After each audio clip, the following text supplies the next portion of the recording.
வணக்கம். 2024ஆம் ஆண்டு 11ஆம் மாதம் 14ஆம் தேதி நடந்து முடிந்த நாடாளுமன்ற தேர்தலில் ஜனநாயக தேசிய கூட்டணியில் போட்டி போட்ட நாங்கள் சொற்ப வாக்கால் தோற்கடிக்கப்பட்டுகின்றோம்.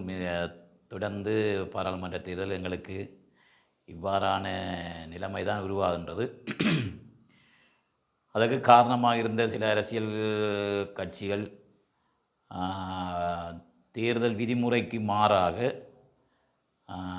பணங்களை அள்ளி இறைத்து பொருட்களை கொடுத்து கட்சிகளுக்கு வர வேண்டிய வாக்குகளை மாற்றி அமைத்திருக்கின்றார்கள். தேர்தல் சட்டத்திட்டங்களுக்கு அமைய ஒரு தவறான செயல்களை செய்திருக்கின்றார்கள். காதர் மஸ்தான் அதே போன்ற சில கட்சிகளும் இவ்வாறான வேலைகளை செய்திருக்கின்றார்கள். குறிப்பாக தமிழ் மக்களின் வாக்குகளை எடுத்து தாங்கள் பிரதிநிதிகளாக வாரத்துக்காண்டி எது வேணுமென்றாலும் செய்யலாம் என்ற அந்த தேர்தல் காலத்தில் முழுக்க இவ்வாறான விடயங்கள் செய்திருக்கின்றார்கள். அதையும் தாண்டி எந்த விதமான பொருட்களுக்கோ அல்லது பணத்துக்கோ சோரம் போகாமல் எங்களை நம்பி 10,000 பேர் கிட்டத்தட்ட வாக்களித்திருக்கிறீர்கள். ஆளுமையுள்ள ஒரு ஆள் கண்டிப்பாக தேவை வன்னிக்கின்ற அடிப்படையில் தொடர்ச்சியாக உங்களின் எதிர்பார்ப்பு ஏதோ ஒரு விதத்தில் முறியடிக்கப்பட்டு அங்கு பணம்தான் வெல்லும் பாதாளம் வரையும் பாயும் என்பதை எங்களுக்கு தேர்தல் எடுத்து காட்டுகின்ற தொடர்ச்சியாக இவ்வாறான நிலைமை இனியும் பெறக்கூடாது. உங்களுக்கு தெரியும், இந்த யுத்தத்தால் முழுக்க பாதிக்கப்பட்ட இனம் தமிழினம். ஆனால் இன்று அவர்களின் வாக்குகளை பெற்று வேறு இனத்தை சார்ந்தவர்கள் தமிழர்களின் பிரதிநிதிகளாக வர வேண்டிய தேவையில்லை என்ற எல்லா தகுதியும் உள்ள பல தமிழர்கள் இந்த வன்னி பெருநிலப்பரப்பில் இருக்கிறார்கள். அதுக்கேற்ற விதத்தில் நீங்கள் உங்களுடைய தெரிவுகளை இனி வருகின்ற தேர்தலில் தேர்ந்தெடுக்க வேண்டியது நீங்கள் செய்கிற இந்த மண்ணுக்கு தாண்ட மாவீரர்கள் லட்சக்கணக்கான மக்கள் இந்த யுத்தத்தில் இறந்திருக்கணும்.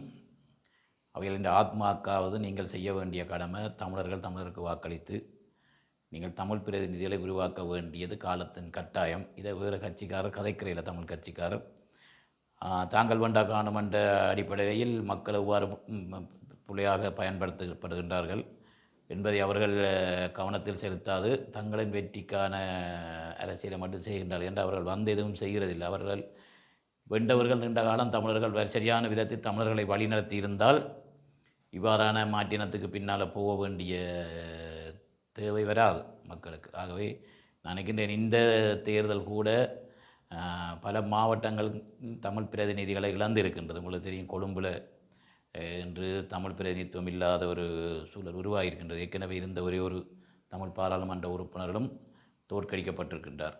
ஆகவே இதை நாங்கள் சிந்திக்காத ஒரு இனமாக இருந்தோம் என்று சொன்னால் இந்த இனத்துக்காண்டி இவ்வளவு ரத்தம் சிந்தின இந்த போராளிகளுக்கு நாங்கள் என்ன பதில் சொல்ல போகிறோம் என்றதை மக்கள் கவனமாக செலுத்தணும். போராளிகள் என்பது அயல் நாட்டில் இருந்தோ ஆப்பிரிக்காவிலிருந்து வர இல்லை, இந்த நாட்டில் பிறந்து வளர்ந்த இந்த தாயதப்பன் பெற்ற தமிழ் பிள்ளைகள் தான் மண்ணுக்காகவும் மக்களுக்காகவும் போராடினவர்.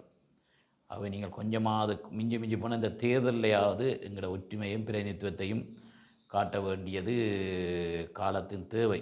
இனி வரும் காலங்களில் நீங்கள் உணர்ந்து மாற்றினம் என்று அவர்களுக்கு ஒரு இனம் இருந்தால் அவர்களின் இனத்தை பெற்றுக்கொண்டு அவர்கள் தங்களின் பிரதிநிதித்துவத்தை காட்டலாம். ஆனால் அவர்கள் உங்களுக்கு தெரியும், வெண்டா பிறகு அவர்கள் ஒரு தமிழர்களாகவோ இல்லாட்டி எங்கள் கலாச்சாரத்துக்காகவோ ஆலயங்களுக்காக வழிபடுறவர்கள் அல்ல.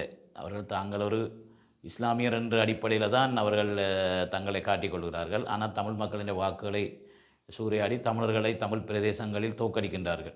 ஆகவே எமது கட்சிக்கு வாக்களித்த இந்த கிட்டத்தட்ட 10,000 தமிழர்களுக்கும் உண்மையிலே என்ற மனமார்ந்த நன்றி.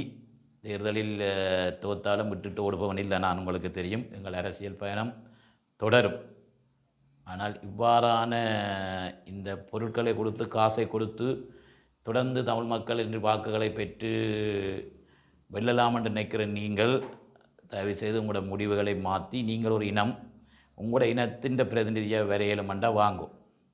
இல்லை என்று சொன்னால் நீங்கள் அந்த தேர்தலிருந்து ஒதுக்க வேண்டியவர். நான் பகிரங்கமாக சொல்கிறேன், காதர் மஸ்தான் ரிஷாட் போன்றவர்களுக்கு இவ்வாறான அரசியலை தயவு செய்து செய்யாதீர்கள். நீங்கள் ஒரு இனத்தின் அடையாளத்தை அளிக்கிற வேலையை நீங்கள் செய்து கொண்டிருக்கிறீர்கள். ஆகவே தமிழ் கிராமங்களை இனி இந்த பொருட்கள் பணங்களை கொடுத்து வாக்கு சேகரிக்க நெப்பீர்களாக இருந்தால் உங்களுக்கு எதிராக கடும் நடவடிக்கைகள் நாங்கள் செய்ய வேண்டிய நேரம் உருவாகும். ஆகவே நீங்கள் ஒரு உங்களோட பேருக்கு ஏற்ற மாதிரி, உங்களோட மதத்துக்கு ஏற்ற மாதிரி, உங்களோட இனத்துக்கு ஏற்ற மாதிரி உங்களின் பிரதிநிதிகளை நீங்கள் உருவாக்குங்கள். நாங்கள் அதை வேணாம்னு சொல்லவில்லை. ஒரு புலையான விதத்தில் மக்கள் விரும்பி வாக்களிக்கிறது வேறு, நீங்கள் பொருட்களை கொடுத்து அந்த வாக்குகளை வாங்குவது வேறு. மக்களின் வறுமையை நீங்கள் உங்களுக்கு சாதகமாக பயன்படுத்தி இவ்வாறான கீழ்த்தரமான இந்த தேர்தல்களை, இந்த கலாச்சாரத்தை நீங்கள் தயவு செய்து நிறுத்த வேணும். உங்கள் மக்களின் பிரதிநிதிகளாக உங்கள் ஊர்களில் வலம் பாருங்கள். அதுக்கு நாங்கள் தடையில்லை. நாங்கள் உங்களுக்கு எதிராக வரப்போகிறதும் இல்லை. உங்களின் பிரதிநிதிகளை நீங்கள் உங்களை வாக்குகள் எடுத்து வாங்க. தயவு செய்து தமிழ் மக்களுக்கு ஆதாரபூர்வமாக என்னட்ட இருக்குது. காதர் மாஸ்தான் கோடிக்கணக்கான பணங்களை செலவிட்டு தமிழ் மக்களுக்கு கொடுத்து பல போதிகள் காவல் நிலையத்தில் பிடிக்கப்பட்டிருக்கின்றது. இவர்களின் வாகனங்கள் ஸ்டிக்கர் ஒட்டி அதுக்கு இந்த வேட்பாளர் இல்லாமல் பல வாகனங்களை பயன்படுத்தி அந்த வாகனங்கள் பிடிக்கப்பட்டிருக்கின்றது. அதைவிட தேர்தல் பிரச்சாரம் 2 குழுக்களுக்கிடையே மோதலை உருவாக்கி அதுவும் போலீஸ் நிலையத்தில் முறைப்பாடு இருக்கின்றது.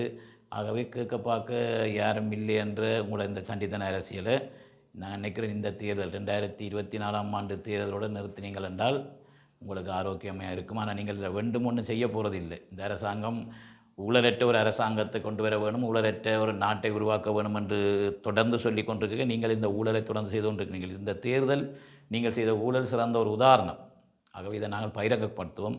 நீதிமன்றம் வரை செல்றதுக்கு இருக்கின்றோம். கண்டிப்பாக இதற்கான ஒரு முற்றுப்புள்ளியை உதயராசா ஆகிய நான், ஜனநாயக தேசிய கூட்டணியின் முதன்மை வேட்பாளராக போட்டி போட்ட உதயராசா ஆகிய நான் இனியும் எங்கள் இனத்தின் வாக்குகளை சூறாட நாங்கள் விடமாட்டோம் என்பதை பகிரங்கமாக கூறிக்கொள்கின்றேன். மீண்டும் மீண்டும் இந்த பணங்களுக்கும் சாராய போத்தலுக்கும் அரிசிக்கும் மாவுக்கும் சூரம் போகாமல் எங்களுடன் பயணித்த அந்த 10,000 பேருக்கும் மனமார்ந்த நன்றி. எங்கள் ஊடாக உங்களுக்கு தேவையான அபிவிருத்திகள் அந்த இன்னும் இருந்தால் இன்னும் முடிஞ்ச அளவுக்கு நான் உங்களுக்கான சேவை உங்களுக்கு